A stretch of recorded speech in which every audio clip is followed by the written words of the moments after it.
welcome to Knitting for Newbies. My name is Alex and I'm from yarngeekmakes.com. This section of the video tutorial series that you've been watching is all about double knitting, which is really fun. If you've made it this far, hooray, congratulations. Definitely, have a slice of cake on me, like enjoy, pat yourself on the back. You should be very proud. This is a really exciting thing to learn, and it looks really impressive. So show off to all your friends, show them your new skills, right? In this video, we're gonna show you how to do the invisible bind off. I don't know if it has another name. It's kind of a combination of two different things. I wanna say part of it is called the Kitchener graft. I'm just gonna call it the invisible bind off because I don't know what else to call it. Knitting newbie here, don't know the lingo. If you do, comment, share your knowledge with us, right? What I have here in the background is I have our sample swatch that we've been making in the double knitting. You can see it's double-sided, inverse of each other. Then I have my two knitting needles. I also have off to the side here, there they are. I have my scissors. So that's exciting. We'll use these in just a few minutes. Now, I want to show you real quick what the invisible bind off looks like so I can show you why I love it so darn much. It is, how do I want to say this? It is more time consuming than a traditional standard bind off method, like we showed you in the easy bind off video, right? It's a little more challenging. It's not super challenging, don't get me wrong. It's pretty straightforward. You'll have the steps written down and everything for you, so don't freak out. It's just time consuming. But what it gives you is a really nice finished edge, just like the invisible cast on gave you, right? So here's my bind off, here's my cast on. Put them together, you can see we've got this really nice set of edges here. So these go really well together, right? A standard bind off would look more like what I've got here on my Q for Quidditch square. Colors are kind of alternating, just like they did with the standard cast on down here. Same kind of thing up here up top. Not a bad thing. If you like this look, feel free to do that. I, however, like the invisible method. I don't like how long it takes, I'm gonna be honest. But I do like the beautiful, clean line that it makes. So we're gonna show you how to do that for our little sample swatch today. Let's see here. So I have also off to the side my written down steps. You'll have these on your cheat sheets. I've got my swatch here, got my other needle, and I'm ready to start. Oh, I forgot. There is another set of tools that you'll need. I completely forgot this. You're gonna need some double pointed needles. If double pointed needles freak you out, don't worry. You can use regular knitting needles, straight standard needles like these. But just make sure they're the same size. For the purpose of this video, I don't actually have DPNs that are the same size as these. These are a little bit smaller. Let's see, these are 5mm DPNs. This is a 6mm needle.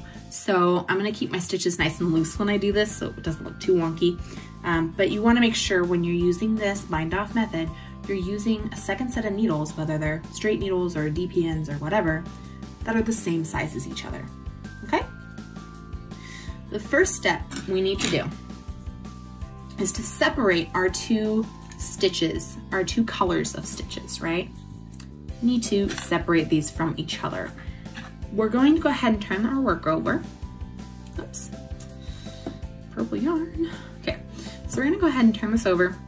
So we got the wrong side facing us. We're ready to go ahead and start separating these colors. I use DPNs for this. They're a little bit shorter. These are, I think they're 7 inches. I prefer maybe 5 inches, but I didn't bring them up with me to the little recording studio I have set up here. So we're gonna use these. Sorry, my dog's freaking out.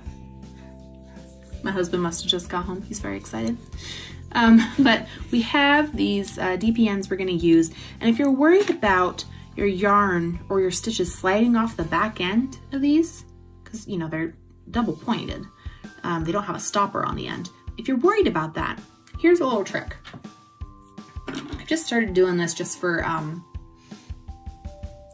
added security and peace of mind. I haven't had any stitches fall off my DPNs before, but in case you do, it's not a big deal, you can fix it. But if you want to prevent that, here's what you can do. I have just a hairband and my DPN, and I'm just gonna wrap this hairband on here almost as tight as it will go. Right? So that's pretty tight. I can still slide it if I really want to, but I can put it on the end there. It's not gonna just slide off, and I basically turn my DPN into a regular straight needle. So there's a stopper there so my stitches won't slide off the back end. I'm gonna do that with the other DPN that I have here as well. And I'm just literally wrapping this around. You can use a regular rubber band, you can use anything that fits on your needle really that is kind of tight but not too tight. You want to be able to take it off, right? So there we go. So now I've got my 2 DPNs ready for work. Now what we're gonna do is you'll notice we've got, this is important, save yourself a lot of trouble here, pay attention. You wanna make sure, since the purple stitch is towards you, it's facing you, right? Here's your working end of your yarn, right here. The purple is facing you. Here's your purple working end. You wanna make sure that you use whatever DPN is closest to you for whatever color is closest to you. If you switch it up, you're gonna have some really twisted stitches that are gonna get really tight and have a scary situation in which you have to take all your stitches off your needle and try and put them back on without dropping any. It's not impossible. I have done it. It's not fun, but save yourself some trouble and just remember whatever color is closest to you needs to be on the needle that's closest to you. All right, we're gonna start separating these. So I've got my 2 DPNs here, right? Kind of sandwiched in between my fingers like this. And what I'm gonna do is very carefully insert my front needle closest to me, through the purple stitch, that very first stitch, and just slide it off the needle. Nice and gentle. If I wanna tighten it up, I can pull on the working end of my yarn down here, tighten that up. Next, I need the yellow to go on this back needle, because that yellow color is furthest from me, so it needs to go on the furthest needle. So same thing, putting it on the needle and sliding it off. We're going back to the purple again. It helps if you can use your thumb to hold the stitches in place so they don't accidentally slide off the end of the needle that you're working with. So I'm just holding those down, inserting my needle. Purple's closest to me, so it goes on the closest needle. Yellow's furthest, so it goes on the furthest needle. Purple, yellow. Oops. Make sure you actually get the stitch. There's purple, yellow, purple, and yellow. And so now you can see I have my 2 colors on 2 separate needles, and they're ready to be worked with. All right? Now I just realized, and this is why I prefer to use DPNs instead of straight needles for this part of it, is there's another step we have to do before we can actually start the bind off process. What we're gonna do is we are going to always, after you separate your stitches, you're going to knit this color that's in front of you here, all right? I realized that my working end of my yarn is off to the left-hand side. I'm right-handed, so I need to actually flip this around so that I can work with that yarn. So that puts the purple at the front, all right? This is the right side of, no, this is the wrong side. This is the right side. So this is the wrong side of my work. What I'm gonna do is slide this rubber band off, carefully, off of my DPN. I could put it back on the opposite side if I wanted to, but I don't really think I need to. What I'm gonna do now is, in fact, I'm gonna take this one off too. It's kind of in the way. The bind off method we're using is going to make this back row essentially a whole row taller. It's not gonna affect the look of your design in any way, but it is going to slightly affect the height. We wanna make sure we have the same essentially number of rows for each color, right? So that they're even and you don't have like a backside that's pulling on the front side or vice versa. So in order to make sure that they are even, I need to knit this first row, this front row, I should say. So I have the purple in the front, so I'm just gonna go ahead and knit all of these stitches here with the purple. So I'm kind of holding the yellow ones with my other hand so that they're not sliding around off my needles. And I'm just working with the purple right now. I'm going to knit this entire row. And again, these steps for this are going to be listed in your little cheat sheet, so don't worry. Notice how I have my finger kind of separating the two DP ends. Go nice and slow. Don't worry about your stitches being too tight or too loose. You know, just practice. Tension gets better with practice. All right, still knitting. Last stitch. Just go ahead and knit that real fast. There we go, and now I can pull my DPN out. So now I have my purple square. It's a little bit taller. You'll notice this is a very teeny tiny sample swatch. So it did look like it added a row, because that's essentially what we did. So this top section might appear a tiny bit taller than the bottom section. If that really worries you, you can cut off a row on the graph and, you know, change how you want to do that.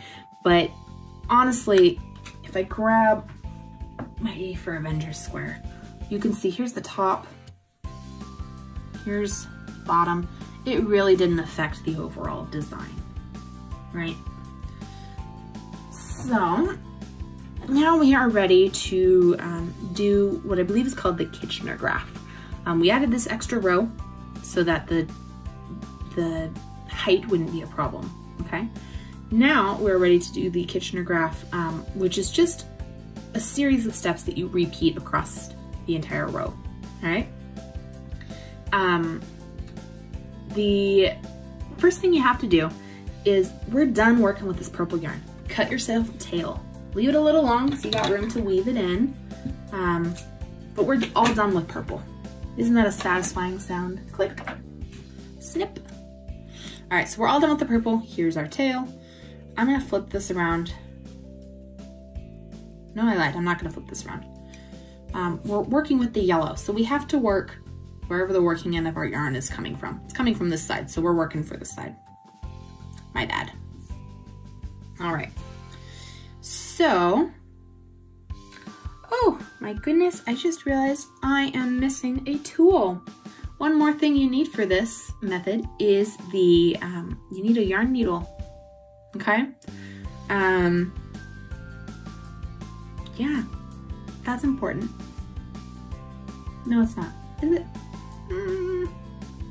Reading through my steps here. No, you don't, I lied, okay. False alarm. What you need is another needle. Not a yarn needle, but a knitting needle, okay? Same size, ideally, with what you're working with. Now, I just realized though, I'm working in this direction and I have to work into both the front row and the back row of stitches here. My straight needle has this thing on the end that's going to prevent me from really working in that. So I'm going to take another DPN and I'm going to very carefully just take my purple stitches and put them onto this DPN. And I'm gonna do it from this direction. Since it's DPN, it doesn't matter. I'm just carefully, if I can, and it's easier to go this way. I'm just carefully putting my purple stitches onto the DPN so that I have access to that far side. It's a little tricky. This is why I usually use DPNs instead of straight needles for this part, because then you have an opening on both sides of your needle. And it doesn't matter directionally.